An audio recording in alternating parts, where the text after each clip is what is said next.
everyday thing. It's an everyday thing. It's an everyday thing when you let your nuts hang. Call your people, bitch, cause it's gonna be a war. I wanna see you out that door, baby. Bye, bye, bye, bye.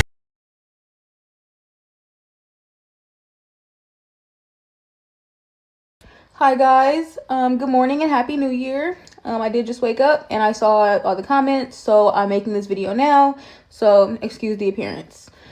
With that being said, let's get into the story. So let me start off with the backstory. There are like 7 or 8 other apartments on this complex, and we live in the back too, and that's really important to the story because this is over a parking space.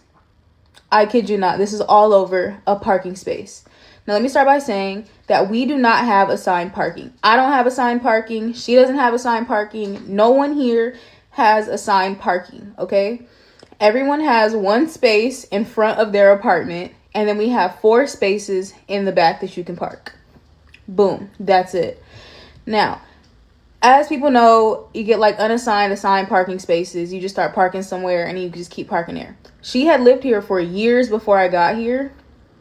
And so when I moved in, the first day I moved in, I literally found out that was her parking space by her walking around asking everybody, who parked their car right here? Who parked their car right here? Yelling, hooting, hollering all day, because somebody in the front was having a party and one of their guests parked in the back. So the first interaction I ever had with her was literally her coming up to me while I'm unlocking my door and being like, is this your car?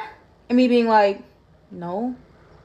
And her being like, okay. And then cursing somebody in the front house out about their car being back there in her assigned parking space.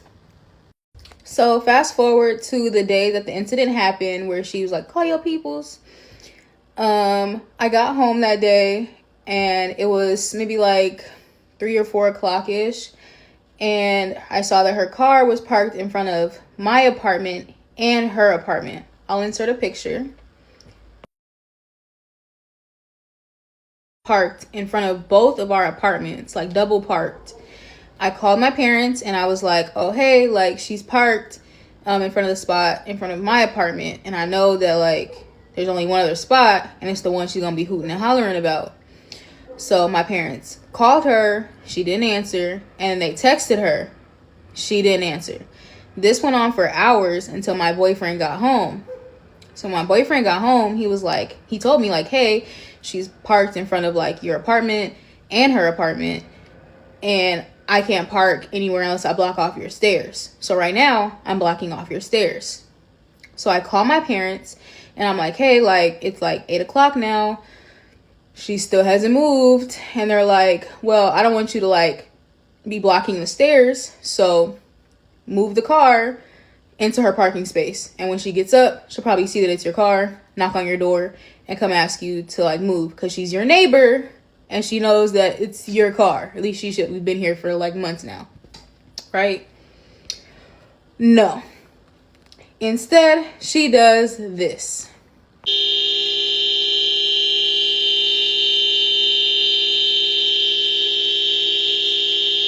And she goes ahead and does that for 20 to 30 minutes. So I call my parents and they're already coming up here to do something else at the property. And so they hear her hooting and hollering and honking. And so they call the police. And I come outside and that's when she sees me and she's like, is this your effing car? And I'm like, yeah, you know what it is, even though it's my boyfriend's car. And she's like, you better move your effing car. You better get this effing car on my spot. And she's going off. And so I look at her and I'm like, no. Like, you know what? No, you're not going to bully me into moving a car. And your car is parked in a perfectly safe space in between both of our apartments. Like, the reason why I'm parked there is because you were already parked somewhere else. So leave your car there where it was already parked. And I'm going to bed. And so I talk to my parents. And I go right back upstairs. She then decides that she's going to block in my boyfriend's car to that parking space that she wants. So because we won't move, she's now going to block us in to that spot. So once she blocks us into that spot, I'm like, well, I don't have anywhere to be. He don't have anywhere to be. I'm sad. But my boyfriend decides to order Uber Eats later that night. And at this point, it's maybe midnight, I think. And so he goes outside to get his Uber Eats. And her boyfriend are now both outside, both by the car, like in front of like both cars. And so they've been here for hours now, yelling, screaming, and arguing over this car spot. And so the boyfriend politely goes to my boyfriend and is like, hey, bro, like, you know, like, she tripping right now. Can you just, like, move the car? Like, she really just wants the spot, and she'll stop, basically. And so my boyfriend, being nicer than me and a little less petty, he goes and he moves the car. And that stops the drama for the night. But that's not where the story ends. So after all that happens, and she does the whole call your peoples, whatever, and goes off, that's when I decide to start like documenting all of like the disturbances and the noise. So I make a formal complaint for her, and I put everything in writing, and all like the noises and the disturbances that she makes at 2-3 in the morning. And even one time when she got in an argument with her boyfriend and was throwing his stuff down the stairs and had the cops called on her, I also put that all in a complaint. Literally anything that was like extremely like disturbing that I normally would just ignore to be like a nice neighbor, I put in writing. So with that being said, my parents were getting sick of it. The other neighbors were getting sick of it. They were all writing complaints. And we decided that it was like time for her to go. So if you know anything about Section 8, you know that you have to have an inspection. And with that inspection, if you don't pass, they come back and they do another inspection. And if you don't pass that one, then you get the boot. Or Section 8 will like give you another like place to live. So it was time for her Section 8 inspection, and she failed. And so when Section 8 contacted my parents and was like, hey, this is the reason why she failed, like fix these things and we'll be back in a certain amount of time to like recheck. My parents simply said, there's no need to recheck. We don't want to renew her Section 8 for the year. Easy, simple like that. So for all the people saying that I put people on the streets before the holidays, no, I didn't. No, we didn't evict her because she threatened me. I don't know if we can or can't, but that's not the reason. This is just the karma, because truly, when y'all see how she left this apartment and the condition this apartment was in as to why she failed her Section 8 inspection, that's why she had to leave, and that's why she was gathering her stuff. So let's insert those pictures as to why she didn't get her Section 8 renewed.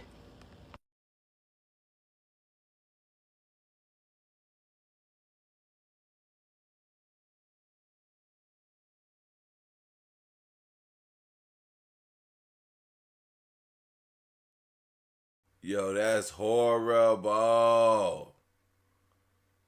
Throw away the whole apartment. Look how... I don't know what all this is. That carpet, what this basket is, that looks like it was a thing where you put the kid in and then you feed him in a hot chair. It was supposed to be, or maybe it'd been a regular chair, but it just ain't got the seat on it. Those look like some expensive leg massagers that they got that they didn't use or they don't work no more. A duffel bag full of who knows what. This stove is horrible. What? How can you? What are you doing on this stove to make a stove look this crazy? There's nothing you could cook on the stove to make it look this bad. I mean, that's just horrible.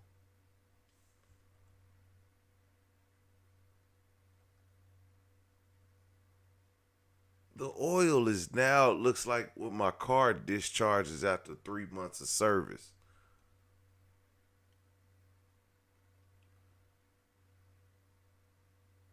And they got everybody got one of these things, one of these little foot things. But the rest of this crap, Jumanji the game, it look like some baby powder. Look like some bundles of weave right here. Hell, look like multiple bundles of weave. It's like bundles of weave on the floor, up here.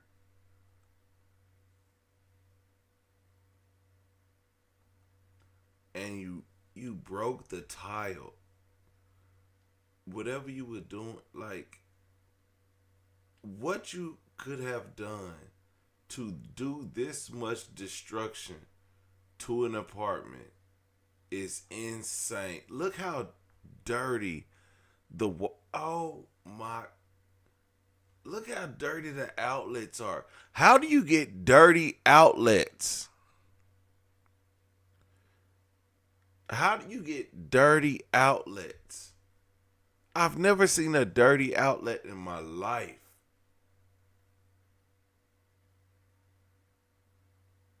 The girl telling this story definitely has roaches. She definitely has roaches. And you cannot tell me anything otherwise that she doesn't have roaches living in the same building as this. She got roaches. This room is despicable. When you get on Section 8, you have to have clean carpets, clean walls, working doorknobs, a decent home. She will lose her Section 8 for stuff like this. And this is a mess.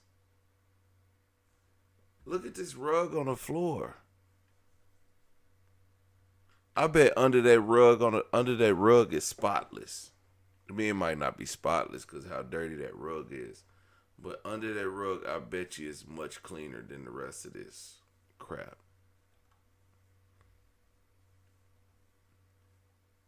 I hate these blinds. I hate these blinds around kids. So there's no wonder that they're broken around right about here. I'm sure that there's one missing right here. There's probably one missing right here. I'm surprised there's not more missing out of a kid's bedroom. But no mattresses on either top or bottom bunk bed. Another rug. Like, why are you I guess I know why she's placing rugs there. Just to try to avoid cleaning the carpet when the rest of this crap looks like this, it's just, look at this.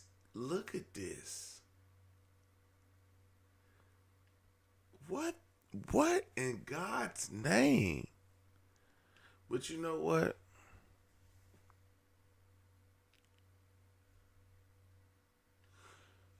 This is how some Section 8 homes be. Man, I've been to somebody's home. Like, look how dirty this wall is. Look how dirty this wall is. That's extreme. The back wall. That's extreme dirt. Like, what are y'all smoking? What are y'all smoking in the house that makes your walls that dirty?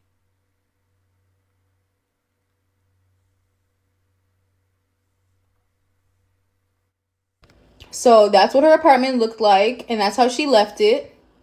And that's why she didn't pass her Section 8 inspection. And that's why she had to leave the property. There was already a broken window on the outside that we tried to fix.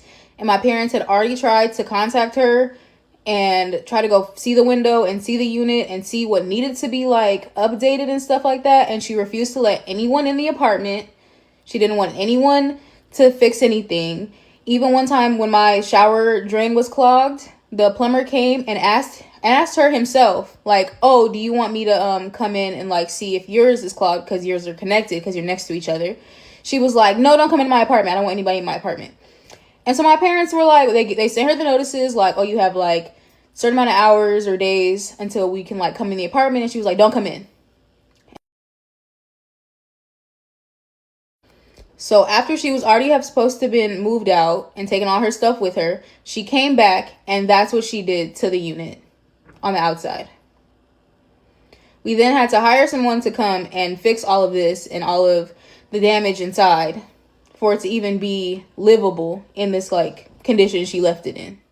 I'm gonna find that one spot where she left all the stuff out on the outside. Like she said, they got maggots in the carpets and roaches everywhere, and that's why I say this woman definitely has roaches.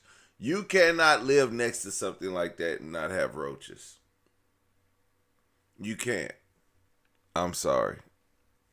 It's just the way it is. I've lived in the hood before. But this shit right here, she told everybody, come get your family, and the neighbor told her to come get her family and let's go to war. When her neighbor told her, let's get your family and let's go to war. But my thing is, I don't know if y'all can see this, but there's a ladder back here in the bushes. Maybe I could zoom in on this shit. I gotta make it bigger. I gotta make this bigger for this right here. There's a ladder. How do you get this? Why is this big ass ladder in the damn apartment building?